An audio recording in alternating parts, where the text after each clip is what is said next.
नया पाकिस्तान ग्लोबल के नाजरीन अस्सलाम वालेकुम। मैं हूं मोहसिन राजपूत। दोस्तों, आज जिस तारीखी किरदार पर रोशनी डालने जा रहे हैं वो महाराजा रंजीत सिंह की रोमानवी जिंदगी का एक ऐसा पहलू है जिसके साथ तारीख वालों ने इंसाफ नहीं किया।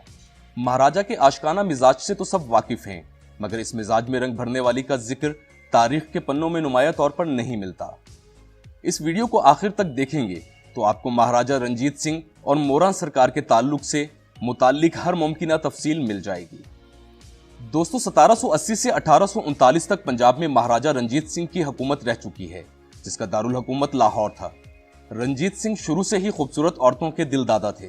इनका हरम हर वक्त दर्जनों खूबसूरत कनीजों से भरा रहता था। जो भी खूबसूरत औरत इनको पसंद आती उससे शादी कर लेते थे या इसको अपनी कनीज बना लेते थे। एक रिवायत के मुताबिक जब महाराजा की वफात हुई तो उनकी 46 बीवियां और कनीजें थीं, जबकि एक और रिवायत के मुताबिक ये तादाद 64 थी। जब महाराजा ने लाहौर फतह किया और इसको अपना दारुल हुकूमत बनाया तो फिर इनका लाहौर से अमृतसर आना जाना लगा रहता था। अभी महाराजा की उम्र सिर्फ 21 साल थी और जवानी अरूज पर थी। एक दफा ऐसा हुआ कि अमृतसर और लाहौर के दरमियान एक बिरादरी में इन्हें एक खूबसूरत लड़की का डांस देखने का इत्तफाक हुआ। इस नाच गाने ने महाराजा को इस लड़की का दीवाना बना दिया। महाराजा को अभी तक इससे खूबसूरत और ज़हीन कोई औरत नहीं मिली थी। कहा जाता है कि जब मोरा नाचती थी तो देखने वालों को ऐसा लगता था कि जैसे कोई मोर नाच रहा हो, इसलिए इसी का नाम मोरा पड़ गया था।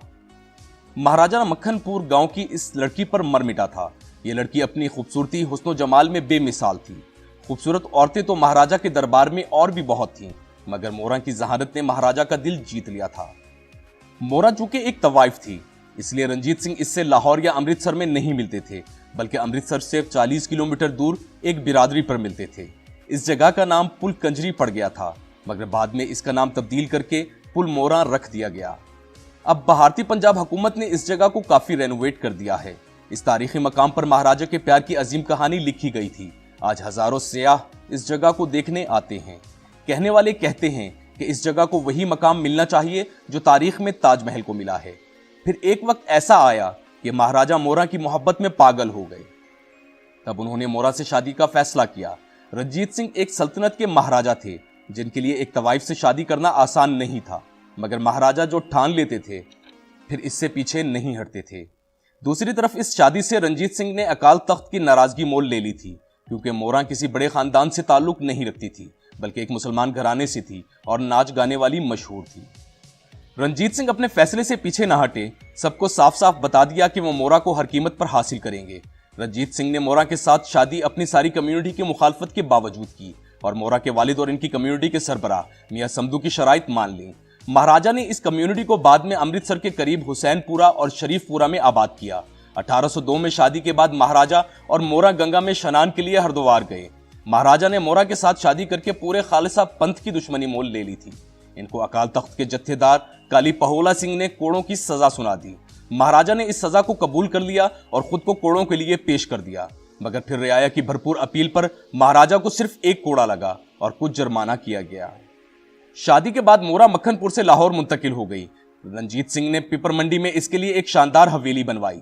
शादी के बाद मोरा ने खुद को यकसर बदल दिया, बल्कि रूहानी तौर पर रहनुमाई के लिए मियां जान मोहम्मद लवेरिया से मदद ली, जिनकी गद्दी आज भी अमृतसर शहर में है। मोरा ने महाराजा से कहकर एक मस्जिद भी तामीर करवाई, जिसे मस्जिद तवाइफा का नाम दिया गया। 1998 में इस मस्जिद का नाम तब्दील करके माई मोरा मस्जिद रख दिया गया। मियां जान मोहम्मद ने मोरा को बताया कि कैसे एक मदरसा अवाम के लिए ज्यादा मददगार साबित हो सकता है। मोरा ने फौरी तौर पर मदरसा भी बनवा दिया, जिसके बाद फारसी और अरबी की आला तालीम के लिए पर्शिया यानी ईरान जाने वाले तालिब इल्मों के लिए आसानी हो गई। ये बात भी बहुत मशहूर है कि राजा रंजीत सिंह मोरा को अपनी तमाम बीवियों से ज्यादा खूबसूरत और ज़हीन समझते थे। मोरा ने महाराजा के साथ बहुत से अवामी इवेंट्स में शिरकत की। वो इनके साथ घुड़सवारी पर भी जाती थी।